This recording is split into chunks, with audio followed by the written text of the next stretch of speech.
Welcome to another video BlogHunch. In this one, we're going to see how to create a drop-down menu from the navigation section of your blog.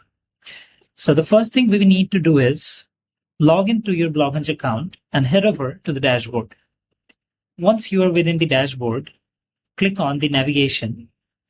Now here, click on Add Link. Now I have one category called Honda.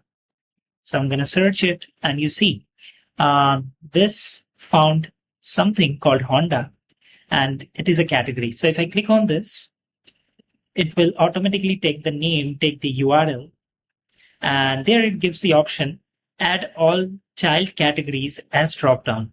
So Honda is a primary category and it has a few child categories.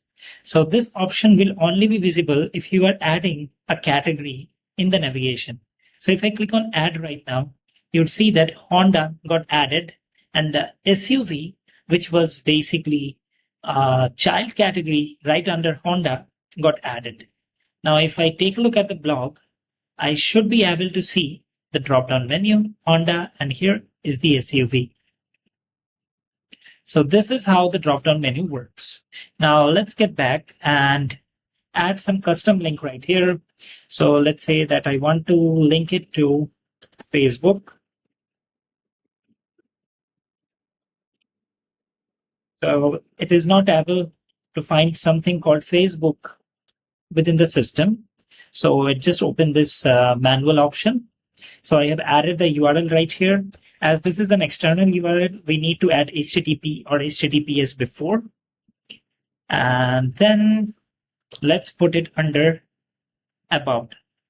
So if I click Add, you notice that About now has a child category called Facebook.